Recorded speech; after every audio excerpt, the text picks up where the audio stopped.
Rory Calhoun was a man Hollywood loved to mythologize, a rugged leading man who seemed born for the screen. But behind the cowboy image was a story far more complex. Born Francis Timothy Macaulay on August 8, 1922 in Los Angeles, Calhoun grew up during the Great Depression, a time that shaped him into a survivor. His early years were marked by poverty, instability, and brushes with the law. By his early 20s, he had spent time in a federal reformatory for auto theft and even served time for robbery. That dark chapter might have destroyed him, but instead, it became the foundation of his legend. Calhoun never hid his past. He openly admitted his mistakes and credited them with the grit that later defined his acting style. His transformation from a troubled youth into a Hollywood icon is a story of redemption, one that proved the power of reinvention in an industry built on image. From outlaw to star, the chance meeting. That changed his life. Calhoun's entry into Hollywood almost seemed like fate.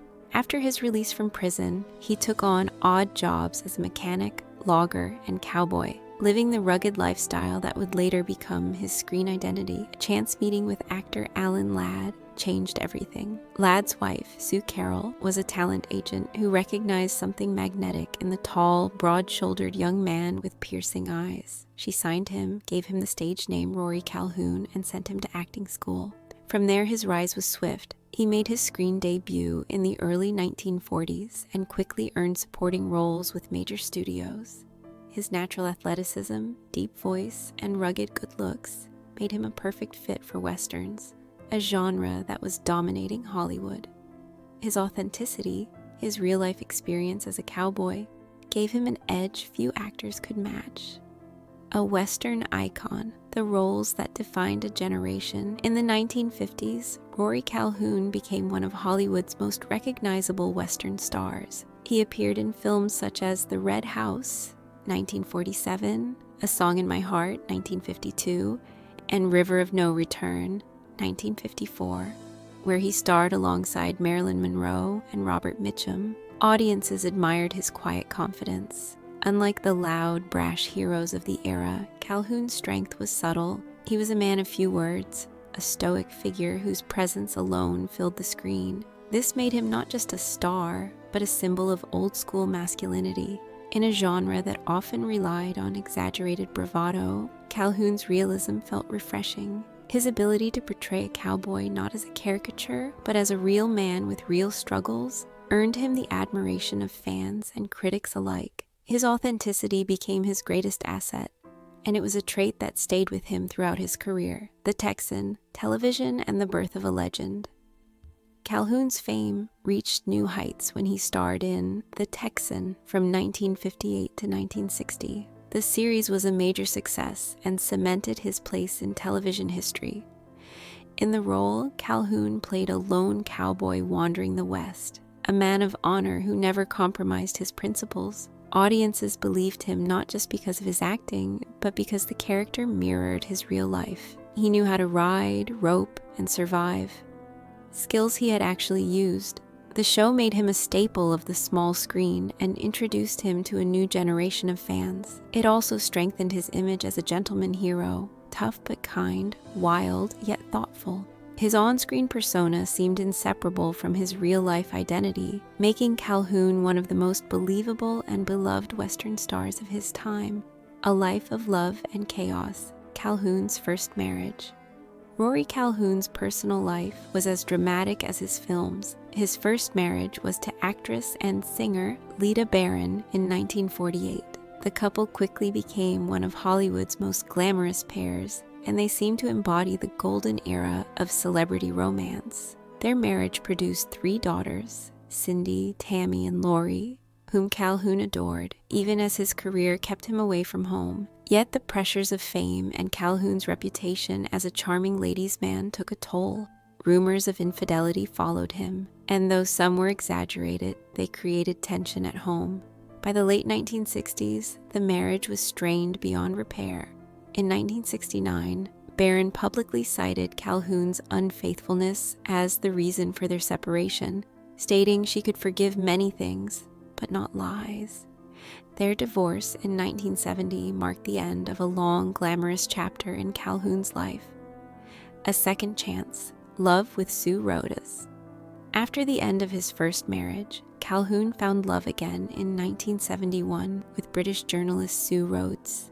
Their relationship represented a different era in his life, a quieter, more mature chapter. Sue brought calm and stability to Calhoun's world, helping him transition away from the chaos of celebrity culture. Unlike his marriage to Lita, which unfolded under constant media scrutiny, his relationship with Sue was more private.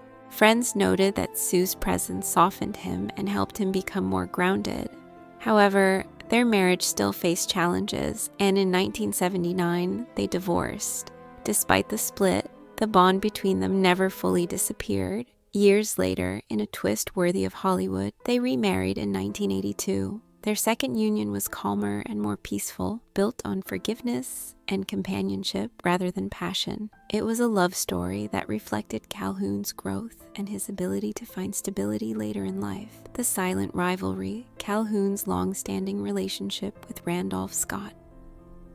For years, Hollywood insiders whispered about the rivalry between Rory Calhoun and Randolph Scott, two of the Western genre's greatest icons. Both were tall, rugged, and commanding, and both represented the old-school cowboy ideal. Yet the public rarely heard Calhoun speak about Scott. That changed in a rare late-life interview, where Calhoun openly shared his honest feelings. He began by expressing admiration for Scott's quiet dignity. Scott, Calhoun said, carried himself like a man born in the saddle. He didn't need to brag or perform. His presence alone commanded respect. Calhoun admitted he envied Scott's effortless star power and how he could dominate a scene with just a simple gesture. But he also stressed that there was no animosity, only admiration and competition. Calhoun respected Scott's professionalism and the way he treated everyone with kindness, from producers to extras. The man behind the legend, Scott's influence on Calhoun. Calhoun went on to describe how Randolph Scott's private life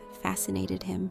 Scott was not a party man. He avoided the spotlight and preferred the quiet life of ranching and horses.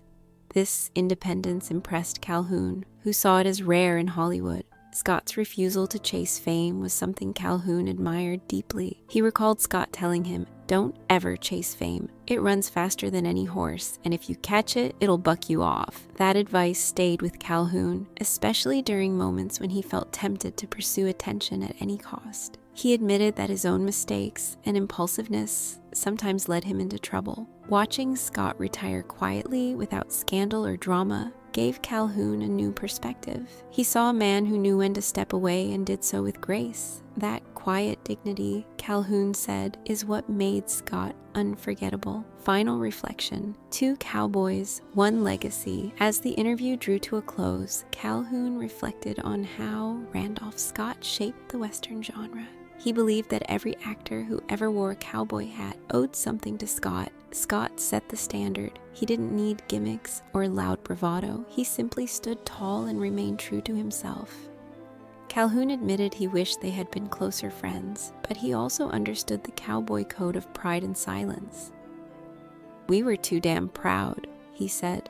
Yet he believed Scott knew how much he influenced him. Calhoun's tribute was not only admiration, it was humility. In a world filled with fake images and manufactured personas, Scott represented authenticity, and Calhoun, who had once been an outlaw and later became a star, found in Scott's example a reminder that real strength comes from restraint and self-respect. Outro: a life that rode beyond the screen. Rory Calhoun died on April 28, 1999, at the Providence St. Joseph Medical Center in Burbank, California. He was 76 years old, having lived a life that mirrored the rugged characters he played. His death was caused by complications from emphysema and diabetes, illnesses linked to a lifetime of smoking, drinking, and hard living. In his final years, Calhoun's health declined, but his spirit remained resilient. Friends remembered him as a man who maintained his humor and dignity until the end. From a troubled youth to a Hollywood legend, Calhoun's story was one of redemption, reinvention, and survival. He left behind a legacy of unforgettable performances and a reputation as a true cowboy both on and off screen. His life proved that even the most broken beginnings can lead to greatness if you're willing to fight for it.